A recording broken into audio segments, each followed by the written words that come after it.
Santai sejenak tetua, kita joget bareng Mimin Duo Bolne dulu sebelum ke inti ceritanya.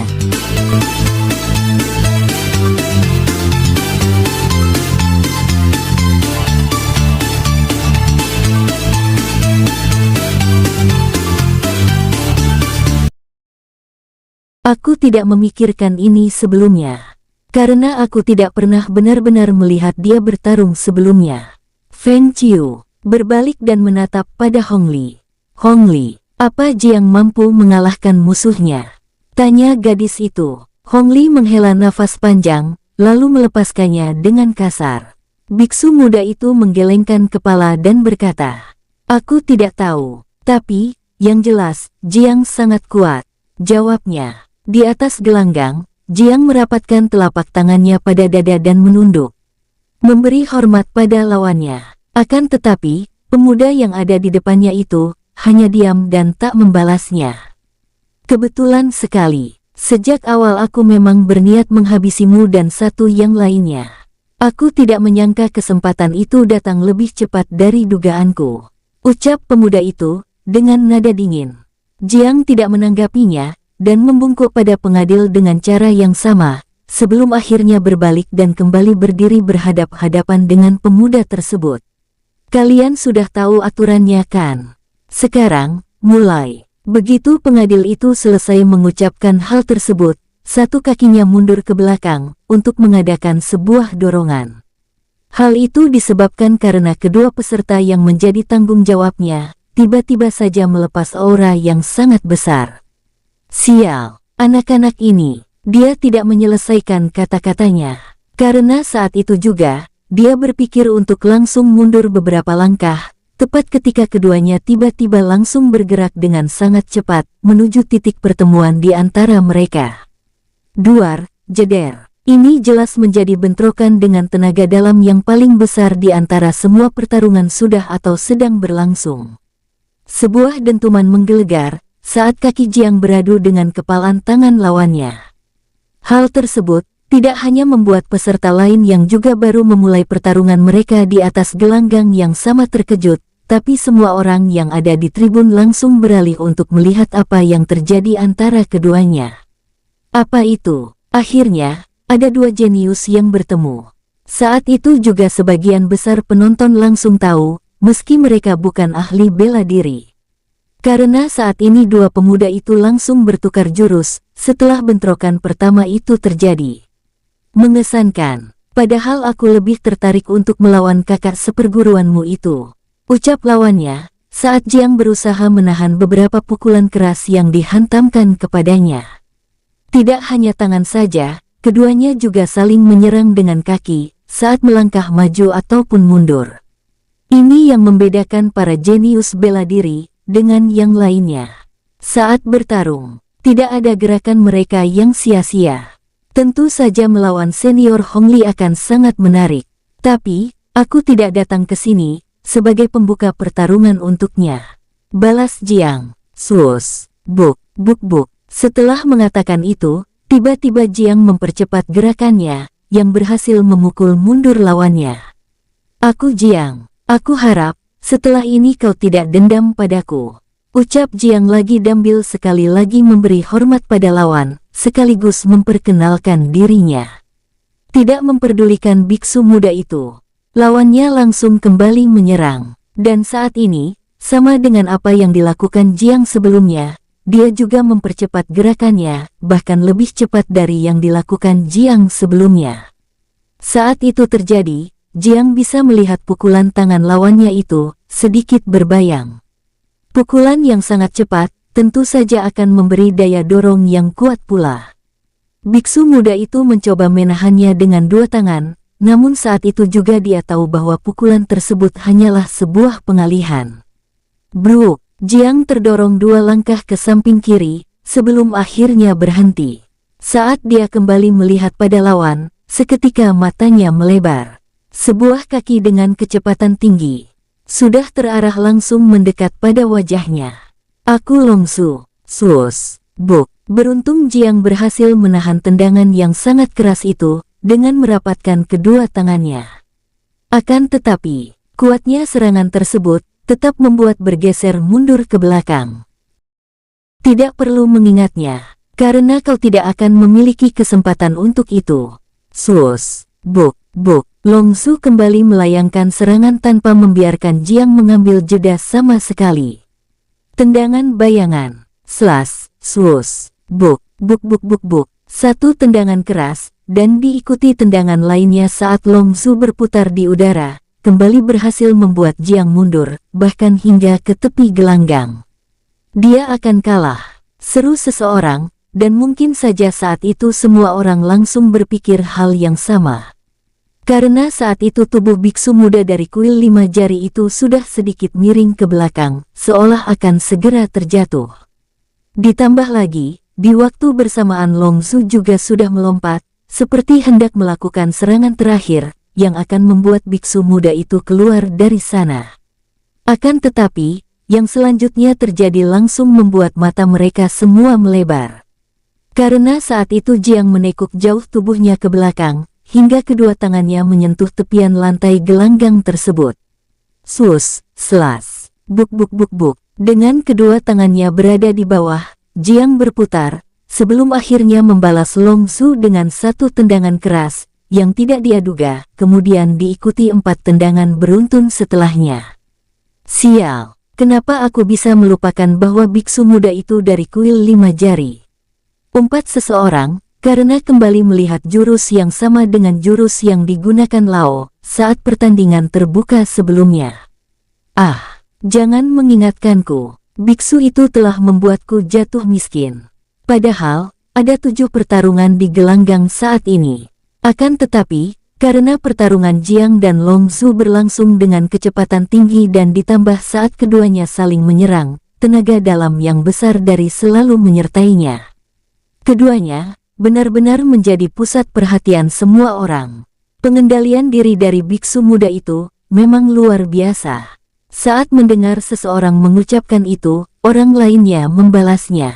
Bukankah lawannya juga? Tentu saja. Itu kenapa kuil 5 jari dan sekte rantai api selalu gagal mengalahkan lawan mereka masing-masing. Lihat saja, meski masih sangat-sangat muda, 2 murid mereka sudah sama-sama menguasai jurus tingkat tinggi. Bertarung dengan tangan berada di bawah, jelas sangat sulit.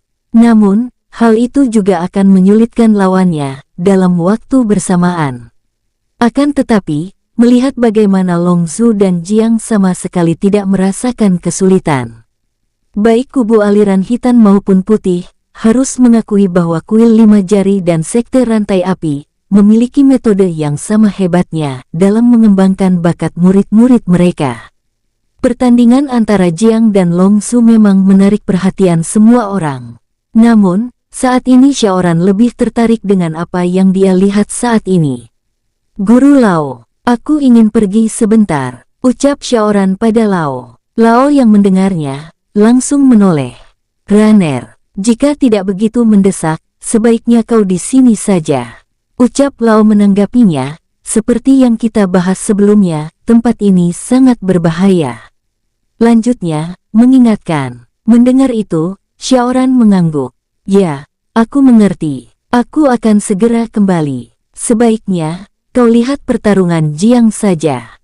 Karena lawannya, bukan tipe petarung dengan tangan kosong.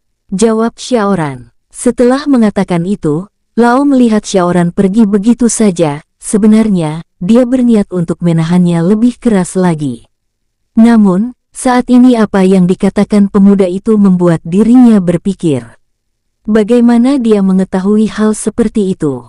Gumam Lao, setelah berbalik, mencoba mempelajari gerakan yang dilakukan oleh pemuda yang sedang dilawan Jiang saat ini. Lao menautkan alis, sambil menyipitkan dedikit matanya. Dia menarik nafas panjang lalu menggelengkan kepalanya. Aku rasa, dia hanya mencari cara agar aku tidak mencegahnya. Bagaimanapun, ada alasan kenapa kuil 5 jari bermusuhan dengan sejuta rantai besi. Gumamnya, sambil menoleh pada arah kemana Xiaoran tadi berjalan. Xiaoran mungkin satu-satunya orang yang menyaksikan saat lawan yang dihadapi Feng Qiu tadi meregang nyawa. Namun setelah dia melihat seseorang yang berada di sebelah orang yang membunuh pemuda itu pergi, tak lama dia kembali dengan beberapa orang lainnya. Hal tersebut membuat Xiaoran penasaran dengan apa yang sudah dan akan terjadi selanjutnya. Karena, beberapa saat yang lalu, mereka semua tampak keluar dan pergi meninggalkan tribun begitu saja. Di sisi lain, keputusan kami untuk melibatkan kalian, ternyata memang salah. Apa kau berpikir kami akan membiarkan kau mengacaukan segalanya, hanya karena satu murid bodoh kalah oleh seorang gadis? Sementara itu, ketua sekte, yang baru saja membunuh muridnya sendiri itu, berdiri gemetar di depan dua orang yang membawa dia dan beberapa orang sektenya ke tempat ini. Saudaraku, aku hanya ingin menyampaikan sesuatu pada muridku yang lain, agar mereka tidak melakukan kesalahan yang sama. Ucap ketua sekte itu, mencoba menjelaskan. Namun, dengan wajah datar, salah satu dari keduanya menengadahkan satu tangan dan berkata, "Kembalikan." Ketua sekte itu menoleh pada tetua sekte yang dia perintahkan untuk memberikan benda yang diminta kedua orang ini pada muridnya tadi. "Saudaraku, aku, Street." Matanya langsung melebar, karena tetua sektenya baru saja kehilangan tangan, saat mencoba memberikan sebuah kantung kecil pada orang yang memintanya. Dia tidak akan terkejut jika seseorang membunuh orang lain di depan mata kepalanya sendiri. Namun, dia terkejut karena sama sekali tidak melihat bagaimana cara orang itu memutus tangan tetua sektenya itu. Tanganku, sebenarnya, tidak hanya ketua sekte itu saja yang terkejut. Akan tetapi, dua orang yang dia pikir yang memotong tangan bawahannya itu, juga sama terkejutnya. Sepertinya, dugaanku benar. Mereka semua yang ada di sana terperanjat saat mendengar suara seseorang sudah berdiri di antara mereka. "Siapa?" tanya dua orang itu, pada ketua sekte tersebut serentak. Namun, ketua sekte itu malah balik berkata, "Apa dia bukan salah satu dari kalian?" tanyanya heran. Menyadari hal itu, mereka semua menoleh pada seseorang yang menutupi wajahnya itu, dan serentak berseru, "Siapa kau?" Tidak memperdulikan mereka semua. Orang yang sudah memegang kantung kecil itu, mengeluarkan isi di dalamnya, sebelum akhirnya balik bertanya. "Meski keras, ini jelas bukan sebuah batu. Aku memiliki pengetahuan yang cukup luas tentang material keras," ucapnya, sambil memperhatikan benda tersebut. Setelah mengatakan itu, dia menoleh pada mereka semua, sebelum akhirnya kembali berkata, "Kalian akan mati, jika tidak ada satupun dari kalian yang bisa menjelaskan padaku. Benda apa ini sebenarnya?" Sepertinya dugaan Xiaoran memang benar. Selain kubu sekte aliran hitam, ada satu lagi kelompok yang ada di gelanggang ini. Namun, dia tidak mengerti tujuan kelompok tersebut berada di tempat seperti ini. Akan tetapi dia yakin bahwa benda apapun yang ada di tangannya sekarang ini berasal dari kelompok tersebut. Lembah Tengkorak jelas adalah sekte aliran hitam. Xiaoran sudah mengetahui hal tersebut bahkan sebelum dia dan Feng Qiu ke pusat sekte itu. Di sanalah Xiaoran dan Feng Qiu merasakan aura asing yang mirip dengan yang ada di dalam benda itu untuk pertama kalinya. Masalahnya, dia yakin bahwa tidak semua sekte aliran hitam memiliki benda seperti yang dia pegang ini bersama mereka. Sekarang, dia sudah memastikan bahwa kubu itu berdiri sendiri, dan untuk alasan tertentu, mereka memilih orang-orang dari sekte aliran hitam secara acak untuk bergabung dengan mereka. Karena, Xiaoran sudah mendengar sendiri, saat satu di antara dua orang yang berdiri di sisi kirinya ini, mengatakan hal tersebut pada patua sekte yang berdiri di sisi kanannya. Saat ini, hanya tinggal satu lagi hal yang membuatnya penasaran. Itu adalah, benda apa sebenarnya yang terlihat begitu mencurigakan ini? "Hei, aku bertanya siapa kau?" ucap satu di antara dua orang itu sekali lagi, tanpa menghiraukan peringatan Xiaoran tadi. Xiaoran mengerutkan keningnya, saat mendengar orang itu bertanya. Dia menggelengkan kepalanya, sebelum akhirnya berkata, "Apa kau tidak melihat, aku menggunakan penutup wajah, agar tidak ada dari kalian yang mengenaliku?"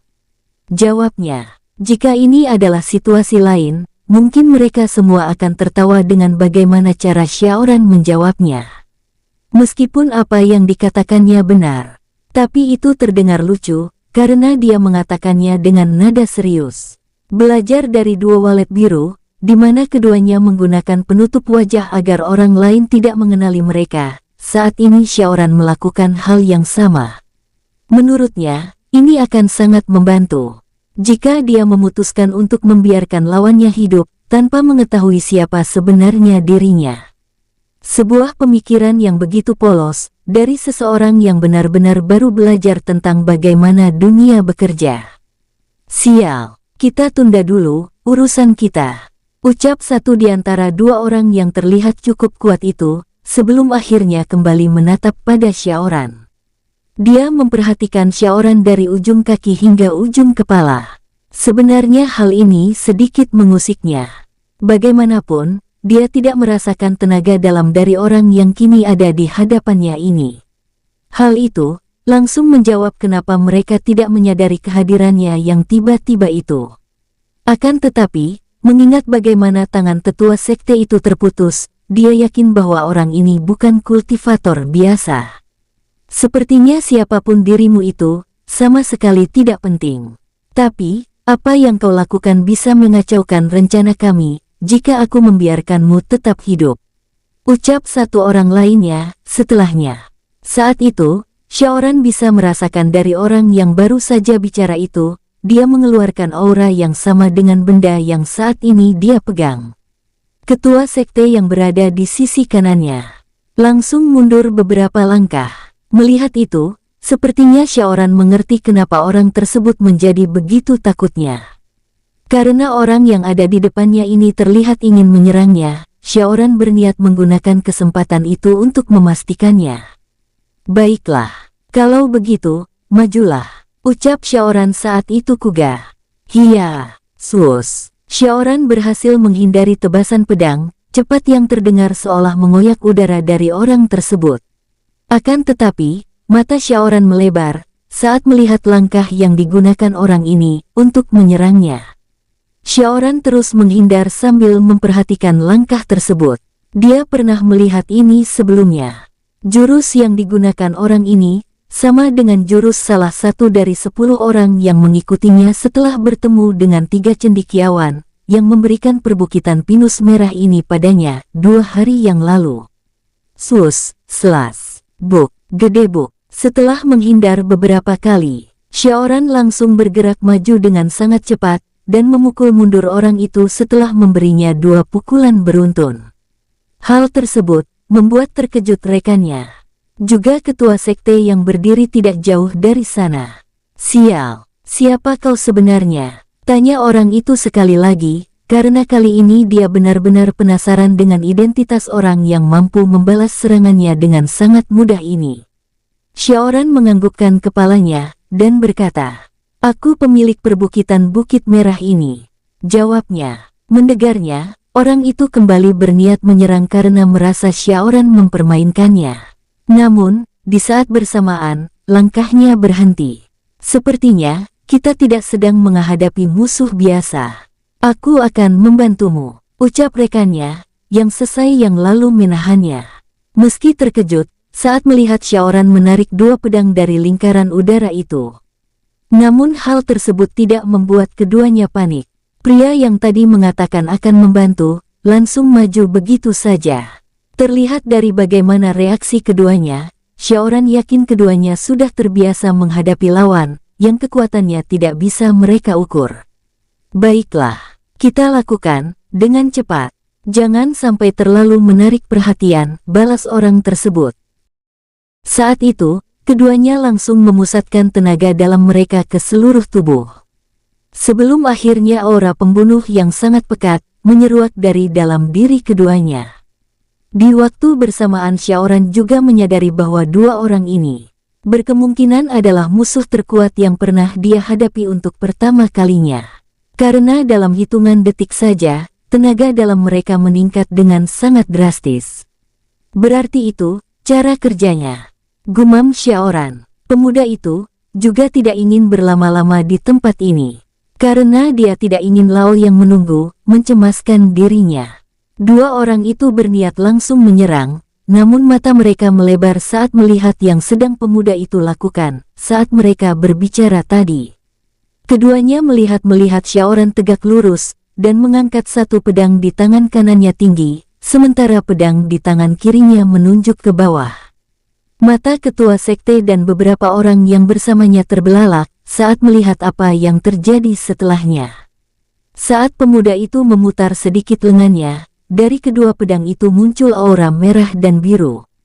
Jantung mereka semua berhenti saat Xiaoran bersuara. Karena saat itu, hal tersebut seolah sedang menegaskan siapa yang saat ini mereka lawan. Tarian pedang, jurus ke-36. Tak lama, semua orang bisa melihat aura dari kedua pedang itu membentuk simbol keseimbangan alam. Entah takdir, ataupun bukan, dua orang ini pernah melihat jurus yang sama belumnya. Feng Chen, mereka sudah mendengar kabar ini sebelumnya, namun menolak untuk mempercayainya. Sekarang, mereka benar-benar melihat dengan mata kepala mereka sendiri bahwa apa yang dikatakan Fu Rao, dari sekte lembah tengkorak dan beberapa rekan mereka, ternyata benar adanya. Yin, Yang, tepat setelah menggumamkan itu, mereka tidak lagi berniat bergerak.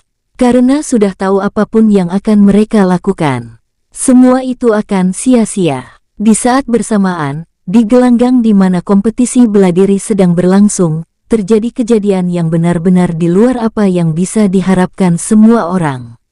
Apa ini benar-benar terjadi? Benarkah mereka masih muda? Pertarungan antara Jiang dan Long Su berlangsung lebih lama dari apa yang diperkirakan hampir semua orang. Dan tidak hanya itu saja.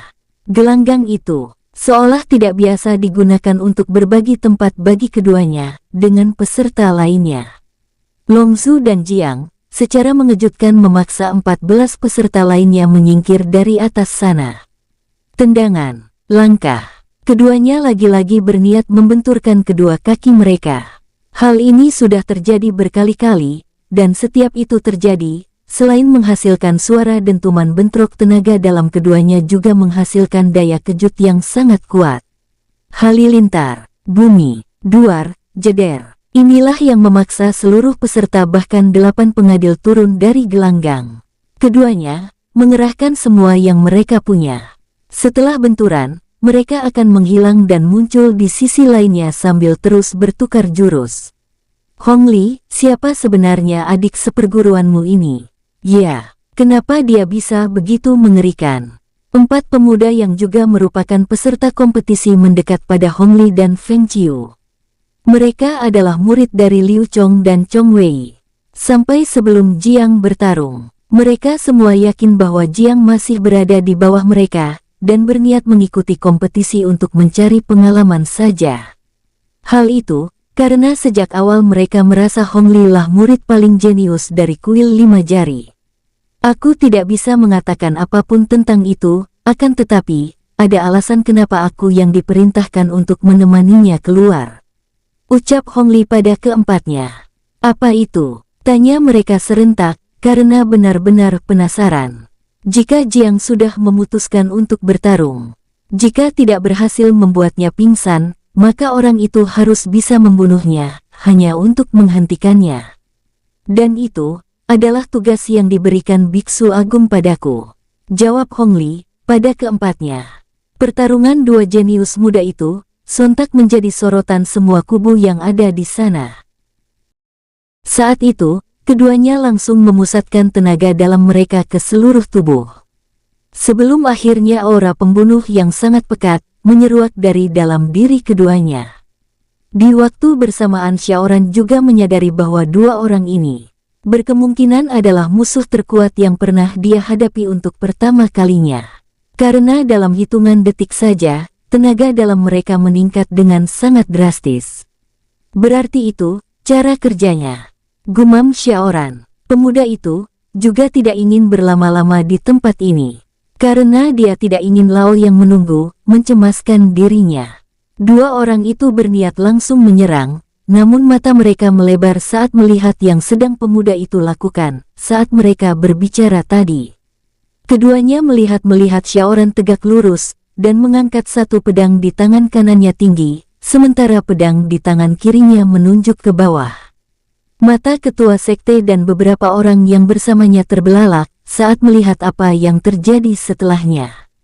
Saat pemuda itu memutar sedikit lengannya, dari kedua pedang itu muncul aura merah dan biru. Jantung mereka semua berhenti saat Xiaoran bersuara. Karena saat itu, hal tersebut seolah sedang menegaskan siapa yang saat ini mereka lawan. Tarian pedang, jurus ke-36. Tak lama, semua orang bisa melihat aura dari kedua pedang itu membentuk simbol keseimbangan alam. Entah takdir, ataupun bukan, dua orang ini pernah melihat jurus yang sama belumnya. Feng Chen, mereka sudah mendengar kabar ini sebelumnya, namun menolak untuk mempercayainya. Sekarang, mereka benar-benar melihat dengan mata kepala mereka sendiri bahwa apa yang dikatakan Fu Rao dari Sekte Lembah Tengkorak dan beberapa rekan mereka ternyata benar adanya. Yin, Yang, tepat setelah menggumamkan itu, mereka tidak lagi berniat bergerak, karena sudah tahu apapun yang akan mereka lakukan, semua itu akan sia-sia. Di saat bersamaan, di gelanggang di mana kompetisi bela diri sedang berlangsung, terjadi kejadian yang benar-benar di luar apa yang bisa diharapkan semua orang. Apa ini benar-benar terjadi? Benarkah mereka masih muda? Pertarungan antara Jiang dan Long Su berlangsung lebih lama dari apa yang diperkirakan hampir semua orang. Dan tidak hanya itu saja. Gelanggang itu seolah tidak biasa digunakan untuk berbagi tempat bagi keduanya dengan peserta lainnya. Long Su dan Jiang secara mengejutkan memaksa 14 peserta lainnya menyingkir dari atas sana. Tendangan, langkah, keduanya lagi-lagi berniat membenturkan kedua kaki mereka. Hal ini sudah terjadi berkali-kali, dan setiap itu terjadi, selain menghasilkan suara dentuman bentrok tenaga dalam keduanya juga menghasilkan daya kejut yang sangat kuat. Halilintar, bumi, duar, jeder. Inilah yang memaksa seluruh peserta bahkan 8 pengadil turun dari gelanggang. Keduanya mengerahkan semua yang mereka punya. Setelah benturan, mereka akan menghilang dan muncul di sisi lainnya sambil terus bertukar jurus. Hong Li, siapa sebenarnya adik seperguruanmu ini? Ya, kenapa dia bisa begitu mengerikan? 4 pemuda yang juga merupakan peserta kompetisi mendekat pada Hong Li dan Feng Qiu. Mereka adalah murid dari Liu Chong dan Chong Wei. Sampai sebelum Jiang bertarung, mereka semua yakin bahwa Jiang masih berada di bawah mereka, dan berniat mengikuti kompetisi untuk mencari pengalaman saja. Hal itu, karena sejak awal mereka merasa Hong Li lah murid paling jenius dari kuil 5 jari. Aku tidak bisa mengatakan apapun tentang itu, akan tetapi, ada alasan kenapa aku yang diperintahkan untuk menemaninya keluar. Ucap Hong Li pada keempatnya. Apa itu? Tanya mereka serentak, karena benar-benar penasaran. Jika Jiang sudah memutuskan untuk bertarung, jika tidak berhasil membuatnya pingsan, maka orang itu harus bisa membunuhnya, hanya untuk menghentikannya. Dan itu adalah tugas yang diberikan Biksu Agung padaku. Jawab Hong Li pada keempatnya. Pertarungan dua jenius muda itu sontak menjadi sorotan semua kubu yang ada di sana. Seolah saat itu, mereka melihat pertarungan antara Jiang dan Long Su benar-benar menunjukkan bagaimana mengerikannya persaingan dan permusuhan antara kuil 5 jari dan sekte rantai api. Sepertinya, saat ini kita sedang menonton babak final kan? Ucap seorang penonton. Ya, seharusnya mereka berdua bertemu di puncak acara. Jawab yang lainnya. Duar, duar. Suara dentuman kembali terdengar saat keduanya mengambil jeda sebelum akhirnya kembali saling menyerang. Tenaga dalam yang luar biasa jika mengingat keduanya masih berumur 17 tahun. Berbeda dengan Long Su yang memang sudah terkenal lebih dahulu, nama Jiang hampir tidak pernah terdengar sebelumnya. Sama dengan Hong Li, Long Su juga digadang-gadang sebagai jenius terhebat di generasi mereka. Bahkan mungkin murid dari sekte rantai api itu ada di deretan 5 besar jenius terkuat di Kekaisaran Tang ini. Long Zhu telah menjalankan misi sekte sejak umurnya masih sangat muda. Dan dalam setiap misinya, pemuda itu terkenal sangat bengis. Karena seperti sekte hitam lainnya, jika menerima misi, maka misi tersebut tidak bersifat menolong, sebaliknya menghancurkan. Kemunculan Jiang dan mampu mengimbangi Long Zhu pada pertarungan babak penyisihan hari ini, tentu saja mengejutkan banyak orang. Meski berusia sama, tubuh pemuda itu sedikit lebih kecil dari lawannya. Namun, dari segi lainnya, keduanya benar-benar terlihat seimbang. Ciyuer, perhatikan kaki mereka. Suara syaoran saat pertama kali keduanya melihat Jiang dan Hongli bertarung, langsung melintas di kepala Feng Qiu. Sekarang, gadis itu tampak diam, namun matanya mengikuti setiap pergerakan Jiang dan Long Zhu dengan seksama. Langkah mereka benar-benar luar biasa, gumam Feng Qiu, saat melihat kaki keduanya saling menyerang dan menahan, di saat tangan mereka juga bertukar jurus. Jelas keduanya tidak hanya mempertahankan stamina, dengan bergerak seefisien mungkin.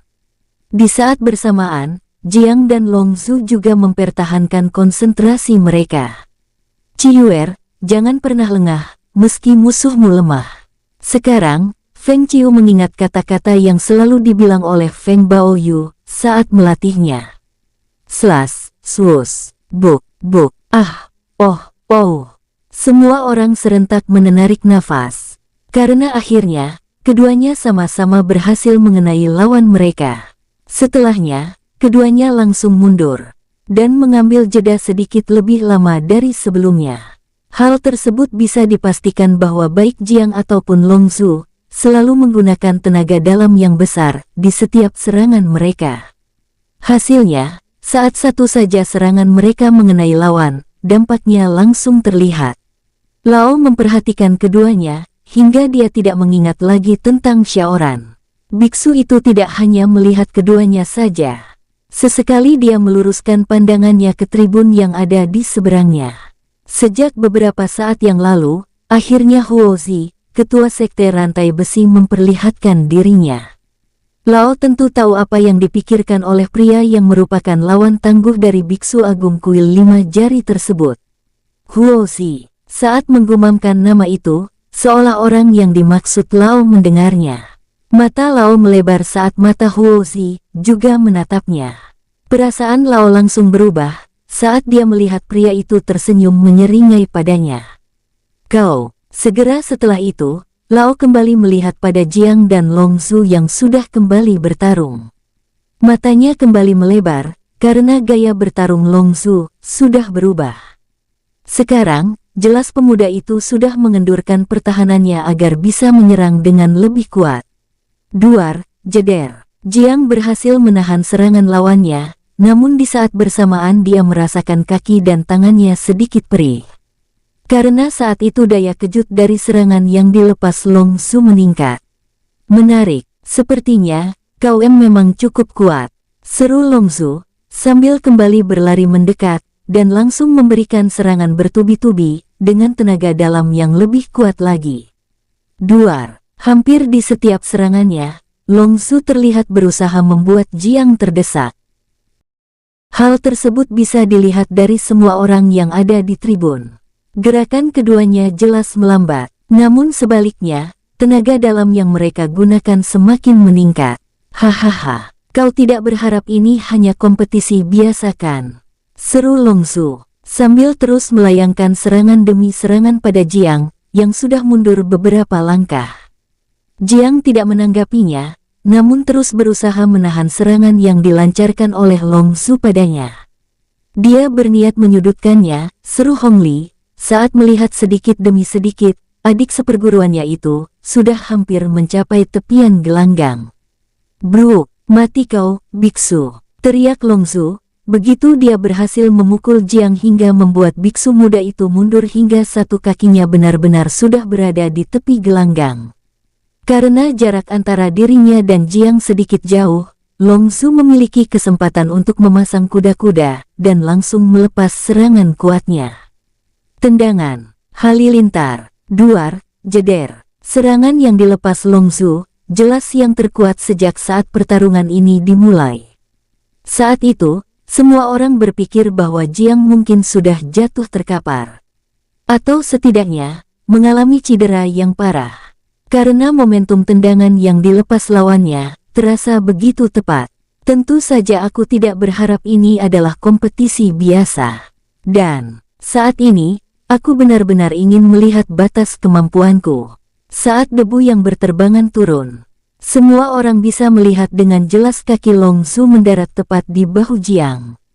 Akan tetapi, tidak seperti apa yang mereka bayangkan sebelumnya, di mana biksu muda itu akan cedera parah atau bahkan tumbang. Mereka benar-benar salah. Mata Long Zhu melebar saat menyadari bahwa tendangannya bahkan tidak mampu membuat bebuh lawannya bergeser sedikit beja. Bagaimana bisa? Ucap Long Zhu, seolah tak percaya. Dia sengaja memberikan bahunya untuk menahan tendangan keras itu. Gumam Feng Qiu, yang melihat dengan jelas apa yang dilakukan Jiang sesaat sebelum tendangan itu mengenainya. Karena saat ini posisi Jiang dan Long Zhu tepat berada di depan di mana para peserta duduk, maka mereka juga bisa melihat kejadian itu dengan sangat jelas. Jiang hanya menekuk kedua lututnya dan merapatkan satu telapak tangan ke dada, dan memejamkan mata. Jiang akan menyerangnya, ucap Hong Li. Saat itu, mata semua peserta yang ada di sana melebar. Long Zhu gagal menarik kembali kakinya, karena saat itu juga satu tangan Jiang sudah meraih. Apa yang, kata-kata Long Zhu tidak sempat dia selesaikan karena saat itu dia merasakan Jiang mengumpulkan tenaga dalam yang sangat besar di kakinya. Berpikir bahwa Jiang akan segera menendangnya, cepat Long Zhu memusatkan tenaga dalam pada tubuh bagian atasnya. Namun, semua tidak seperti apa yang dia pikirkan. Karena sesaat setelahnya, Jiang melompat tinggi ke udara dengan membawa kakinya. Sus, wus. Mata semua orang terbelalak saat melihat itu. Bagaimanapun, apa yang dilakukan Jiang saat ini tidak begitu spesial. Bahkan itu tidak bisa dikatakan sebuah jurus. Hanya saja, dengan ketinggian seperti itu, dan dengan satu kaki musuh di kedua tangannya, semua orang tahu apa yang akan dilakukan biksu muda itu. Sial, gumam Long Zhu, karena detik selanjutnya, dia bisa merasakan tubuhnya berputar di udara. Hiya, saat berteriak kuat, tenaga dalam Jiang berpindah dan terpusat di tubuh bagian atasnya. Dengan tenaga dalam yang sangat besar, memanfaatkan momentum kejatuhan itu, Jiang menganyunkan tubuh Long Zhu dan membantingnya ke lantai gelanggang dengan sangat kuat. Duar, krak, lantai gelanggang langsung retak, begitu punggung Long Zhu mendarat dengan sangat keras di sana. Uhuk, pemuda itu langsung batuk darah. Sementara matanya terlihat ingin keluar menahan sakit. Akan tetapi, malang baginya. Karena saat itu Jiang masih memegang kakinya. Tahu apa yang akan terjadi jika dia gagal melepaskan diri, Long Zhu langsung menghantamkan kakinya pada lawannya agar segera melepas kakinya. Hiya! Saat Jiang kembali berteriak, saat itu juga Long Zhu seolah kehilangan semangat bertarungnya. Duar, jeder, dan selanjutnya, hingga dia kehilangan kesadarannya, biksu muda itu membanting tubuhnya berkali-kali. Duar, melihat Jiang tidak akan berhenti, para pengadil yang berada di bawah berniat naik ke atas untuk menghentikannya. Wus, sus. Namun, tiba-tiba saja seseorang melintas segelah melompat dari tribun, mendahului mereka semua. Jiang, tendangan halilintar, slash, duar. Tidak ada yang bisa mereka lakukan. Karena semua itu terjadi secara tiba-tiba. Bahkan, jika mereka bergerak sekalipun, keduanya tidak akan sempat. Hong Li dan Feng Qiu hanya bisa berteriak, berusaha memberitahu Jiang apa yang sedang mendekat padanya. Namun suara dentuman yang sangat kuat itu, langsung membuat semua orang terdiam. Bahkan Lao, yang juga tidak menyangka bahwa hal ini akan terjadi, langsung berhenti saat itu juga. Di tengah gelanggang, tepat di tempat di mana Jiang dan Long Zhu sedang bertarung, Huo Zi menerobos masuk begitu saja dengan kecepatan yang sangat tinggi. Jika dia berniat menyelamatkan murid dari sektenya, itu tidak akan jadi masalah. Akan tetapi, pria tua itu masuk dengan melepas aura pembunuh yang sangat besar. Tidak perlu cerdas untuk mengetahui apa maksud dari pria itu datang dengan cara seperti itu. Semua orang tahu tujuan Huozi adalah Jiang, guru Lao. Dia ada di sana, ucap Xiaoran, yang membuat Lao terkejut. Runner, Jiang. Xiaoran menganggukkan kepalanya. Mengerti, ya, dia memang terkena dampak serangan itu. Tambahnya, Lao mengernyitkan keningnya, namun dia kembali berbalik menatap ke tengah gelanggang, yang sekarang tertutup debu tersebut. Dia, gumam Lao, ya, dia sudah terlebih dahulu ada di dekat mereka. Jawab Xiaoran. Itu, JJJ Jenderal, besar. Hao Yu. Begitu debu yang menyelimuti gelanggang mereda, semua orang bisa melihat di atas gelanggang, tidak hanya ada Huozi saja. Akan tetapi enat sejak kapan Hao Yu juga sudah berdiri di tempat yang sama, sambil menahan kaki Huozi, yang terus menekannya. Cui. Huozi berdecak kesal, karena serangannya berhasil dihentikan oleh seseorang. Dan mengetahui bahwa orang itu adalah Hao Yu, dia langsung menarik kakinya. Dan berdiri tegak sambil menatap jenderal besar kekaisaran Tang itu. Hei, apa yang dilakukannya? Apa dia baru saja ingin membunuh biksu muda itu? Semua orang tentu saja berpikir seperti itu. Karena jika ingin menyelamatkan Long Zhu, tidak mungkin Huozi menggunakan tendangan, apalagi tendangan itu sangat keras. Hao Yu sama sekali tidak bersuara. Saat Huozi menarik kakinya, jenderal itu berjalan mendekat pada Jiang yang sudah terpental bersama dengan Long Zhu. Hao Yu sempat memperhatikan tubuh Jiang sebentar, sebelum akhirnya mengangkat biksu muda yang juga sudah tak sadarkan diri itu ke bahunya. Semua orang melihat apa yang dilakukan oleh jenderal besar itu, dalam keadaan diam. Tidak tahu harus berkata apa. Hao Yu berbalik, dan kemudian kembali berjalan. Akan tetapi, tepat saat dirinya berada di depan ketua sekte rantai besi itu, jenderal besar kekaisaran Tang tersebut menghentikan langkahnya.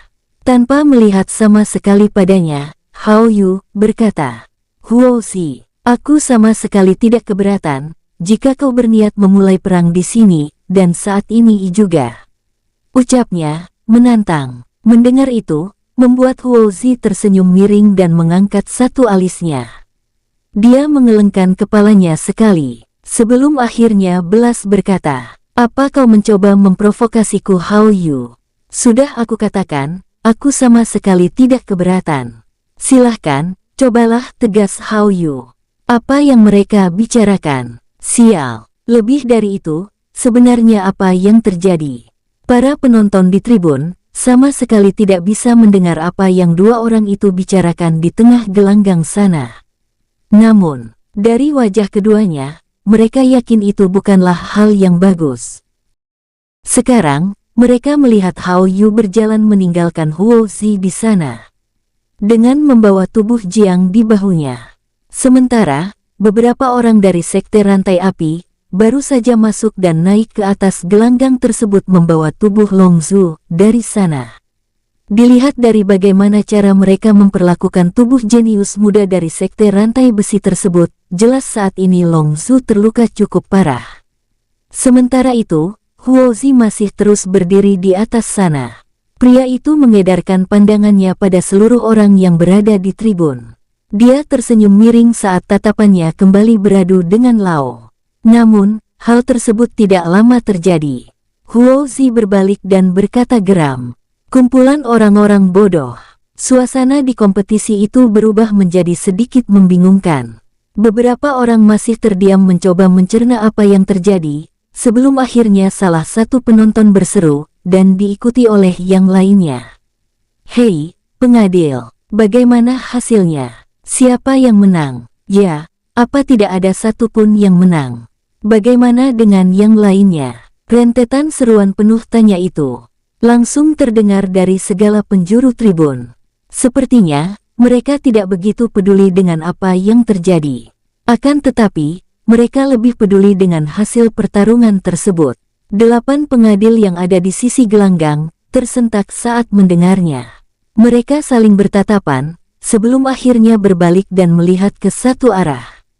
Tak berapa lama, seolah telah mendapat izin entah dari siapa, semua pengadil itu menganggukkan kepala mereka. Satu di antaranya langsung naik ke atas gelanggang, dengan memberi tenaga dalam pada suaranya, dia berkata, "Pemenangnya adalah Jiang, dari kuil 5 jari," serunya lantang. Mendengar itu, semua orang yang sempat terdiam, langsung bersorak dan bertepuk tangan. Berarti, kita akan melihat biksu muda itu lagi, pada babak selanjutnya. Ya, aku tidak sabar untuk melihat siapa yang akan menjadi lawannya nanti. Penonton di tribun sama sekali tidak menyadari bahwa beberapa saat yang lalu, mereka baru saja selamat dari resiko terjebak di dalam perang skala kecil antara kubu sekte aliran hitam dan putih. Padahal, sampai saat ini saja, hampir semua perwakilan sekte di kedua kubu masih dalam posisi bersiap untuk masuk ke sana. Setelah mereka menyadari apa yang sudah Huo Zi lakukan, sial, tentu saja akan terjadi hal seperti ini. Umpat Bing Dai, ya, sepertinya kita tidak boleh lengah sedikitpun. Bagaimanapun, ada alasan kenapa mereka disebut sebagai kubu aliran hitam kan? Balas Tianma. Sementara itu, Lao sudah tidak ada lagi di tribun. Beberapa saat yang lalu dia sudah melompat dan berlari ke arah kemana Hao Yu membawa tubuh muridnya itu. "Bolehkah aku memeriksanya?" Langkah Hao Yu terhenti, begitu juga Lao. Keduanya terkejut, namun dengan alasan berbeda. "Siapa kau?" tanya Hao Yu pada pemuda yang berdiri di depannya. "Aku Xiaoran, teman Jiang, yang ada di bahumu itu," jawab Xiaoran. Hao Yu baru ingin menanggapinya. Namun dia mendengar suara Lao sudah berdiri di belakangnya. "Runner." Petik 2. Lao yakin bahwa beberapa saat yang lalu, dia baru saja meninggalkan Xiaoran di belakangnya. Sekarang, entah bagaimana caranya, biksu itu tidak bisa memastikan kenapa pemuda itu sudah berdiri di depan Hao Yu. Xiaoran memiringkan sedikit tubuhnya untuk melihat keberadaan Lao di balik tubuh Hao Yu yang memang sangat besar tersebut. "Guru Lao," sahut Xiaoran, seolah tidak menyadari wajah Lao yang kebingungan. Melihat keduanya memang saling mengenal, Hao Yu menganggukkan kepalanya. "Oh, jadi begitu. Maka, baiklah," ucapnya. Setelahnya, pria itu meletakkan tubuh Jiang ke bawah dengan hati-hati. Dan pada saat itu juga dua orang tersebut datang mendekat. "Jenderal Hao, terima kasih," ucap Lao, setelah memastikan bahwa Jiang masih hidup. Melihat itu, Hao Yu menganggukkan kepalanya. Namun, saat dia ingin mengatakan sesuatu, suara seorang gadis memotongnya. "Jiang." Feng Qiu dan Hong Li yang melihat kejadian tadi itu dari dekat, langsung cemas dan berlari mengelilingi sisi gelanggang mendekat ke tempat ini. Hao Yu memperhatikan Feng Qiu lama, sebelum akhirnya dia menatap pada Xiaoran. Entah apa yang dipikirkannya saat itu, namun jenderal tersebut segera berbalik dan mulai melangkah dari sana. "Xiaoran, siapa pemuda itu?" gumamnya. Xiaoran langsung memasukkan pil roh pada mulut Jiang, begitu dia mendekat dan memeriksa keadaan tubuh biksu muda tersebut. Kemudian dia berbalik dan berkata pada Lao, "Guru Lao, bantu dia menyerap pil itu," ucapnya, sambil berdiri. "Baik," jawab Lao. Xiaoran memperhatikan punggung Hao Yu. Beberapa saat yang lalu, dia bisa merasakan pria itu menatap Feng Qiu cukup lama, dengan cara tak biasa. "Penderma Xiao, apa Jiang akan baik-baik saja?" tanya Hong Li, yang sudah berdiri di sebelahnya. Mendengar itu, Xiaoran mengangguk dan berkata, "Ya, tapi sebaiknya kita bawa dia kembali ke villa." Setelah Lao memastikan pil roh yang ada di tubuh Jiang terserap dan mulai bereaksi, dia mengangkat tubuh muridnya itu dan mulai berjalan. Beberapa saat yang lalu, gelanggang tersebut sudah selesai dibersihkan. Xiaoran dan yang lainnya berniat untuk segera meninggalkan tempat itu. Akan tetapi, langkahnya terhenti saat penyelenggara acara memanggil nama salah satu peserta dan nama sekte yang diwakilinya. Hei, nama sekte itu seperti tidak asing. Tanya seseorang pada rekan di sebelahnya. Tentu saja itu tidak asing. Hanya saja, aku tidak tahu bahwa Dewa Seribu Pedang mendirikan sebuah sekte. Beberapa peserta kompetisi berjalan naik ke atas gelanggang. Xiaoran menunggu untuk melihat siapa peserta yang akan mewakili sekte, dengan nama yang benar-benar tidak asing baginya itu. Guru Lao, jalanlah terlebih dahulu. Aku akan segera menyusul, ucap Xiaoran pada Lao. Baiklah, jawab Lao, sambil terus berjalan dengan Hongli di sebelahnya. Kakek, nama itu. Xiaoran hanya mengangguk sekali, karena tentu saja tidak hanya dirinya yang terkejut saat mendengar nama itu tersebut. Feng Qiu tentu juga merasakan hal yang sama.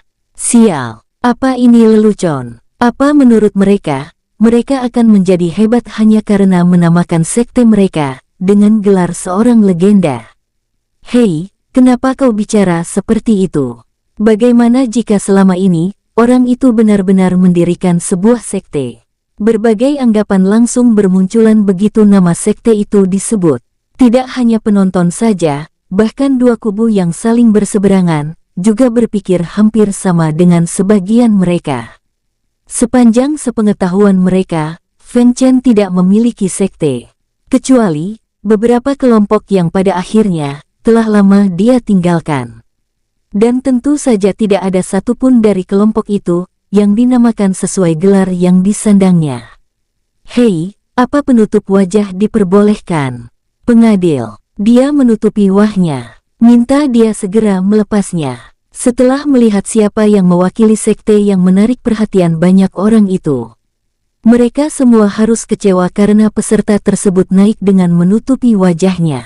Hal itu langsung mengundang protes banyak orang pada pengadil kompetisi yang bertanggung jawab dengan pertarungan peserta tersebut. Hei, apa kau keberatan jika harus melepas penutup wajahmu? Tanya pengadil tersebut pada peserta yang mengundang banyak protes itu. Hei, lepaskan penutup wajahmu. Ya, lepaskan benda sialan itu dari wajahmu.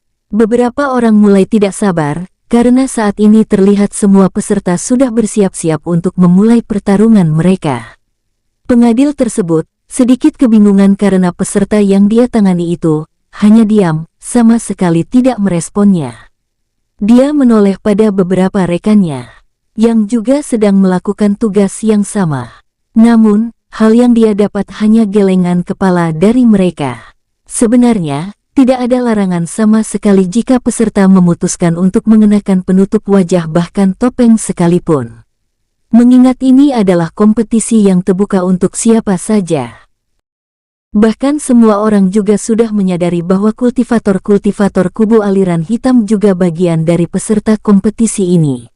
Jadi, seharusnya penutup wajah atau apapun itu sama sekali tidak akan mengganggu jalannya pertarungan.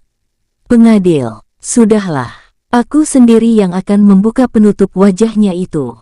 Lagi pula, ini terlihat seperti lelucon, ucap peserta yang akan segera menjadi lawannya. Pengadil itu hanya menarik nafas panjang, lalu melepasnya. Terserah, ucapnya. Dia mengedarkan pandangannya dan melihat rekan-rekannya seperti sedang menunggunya, agar bisa memulai babak penyisihan ini bersamaan.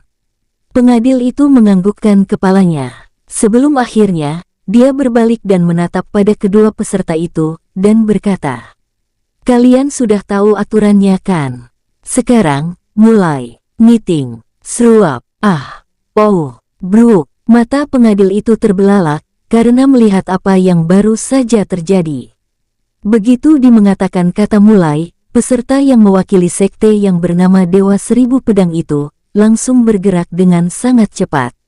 Dia sempat mendengar suara dengungan dari sebuah pedang, sebelum akhirnya diikuti oleh suara tebasan cepat.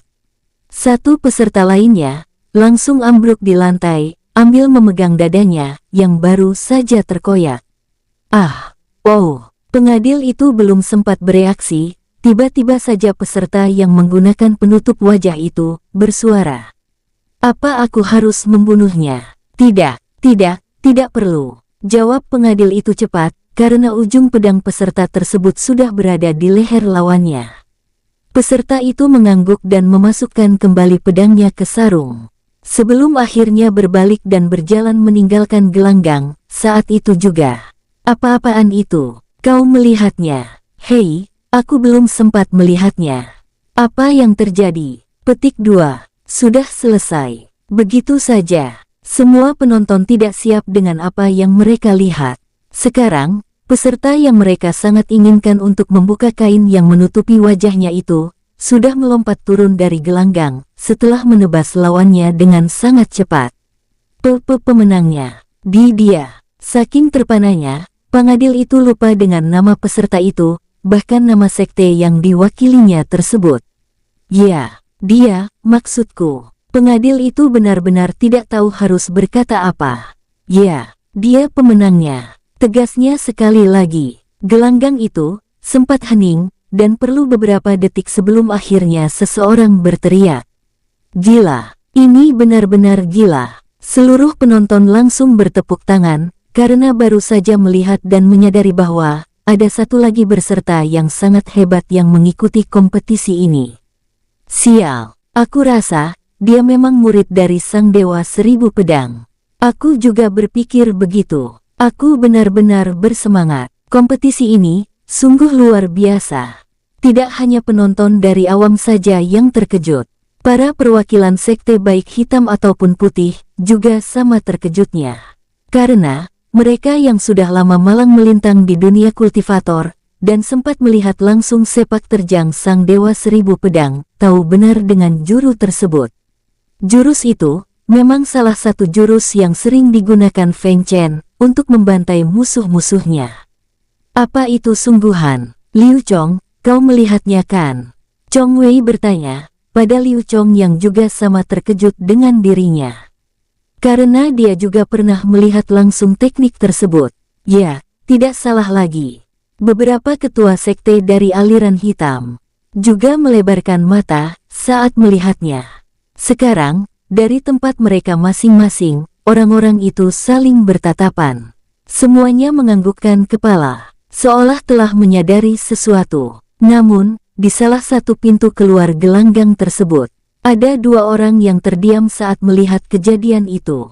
Kakek, kau mengenali jurus itu? Tanya Feng Qiu, memastikan. Xiaoran menganggukkan kepalanya, dan berkata, ya, aku mengenalinya. Setelah mengatakan itu, pemuda tersebut berbalik. Tak lama, Feng Qiu juga langsung melakukan hal yang sama, dan kembali bertanya. Apa leluhur tidak pernah mengatakan sesuatu tentang sekte atau semacamnya? Xiaoran terus berjalan, mencoba mengingat kembali apa Feng Chen pernah mengatakan hal seperti itu sebelumnya. Akan tetapi, segera dia menggelengkan kepalanya. Tidak pernah. Aku adalah satu-satunya murid Dewa Seribu Pedang. Tegas, Xiaoran. Lalu, siapa pemuda itu? Dan, siapa yang mendirikan sekte itu? Desak Feng Qiu penasaran. Ciwer, aku tidak mengetahuinya. Entah kenapa, melihat itu perasaan Xiaoran langsung berubah. Melihat bagaimana cara Xiaoran menanggapinya, Feng Qiu sadar bahwa pemuda itu terlihat sedang kesal. Padahal saat ini, gadis itu ingin kembali bertanya tentang kemungkinan bahwa mereka berada di pihak yang sama. Namun, karena jalan Xiaoran semakin cepat, dia memilih mengurungkan niat dan diam mengikutinya. Di gelanggang, masih ada 7 pertarungan tersisa. Meski saat itu, pertarungan-pertarungan tersebut berlangsung dengan sangat sengit, namun para penonton seolah sudah kehilangan minat mereka untuk menyaksikannya. Akan tetapi, 2 putaran terakhir dari babak penyisihan berikutnya, pertarungan-pertarungan antara peserta kembali menjadi menarik, beberapa jenius kembali muncul dan seperti yang lainnya, pertarungan mereka juga sangat menghibur. Bersambung, sampai jumpa di episode selanjutnya para tetuaku, semoga terhibur.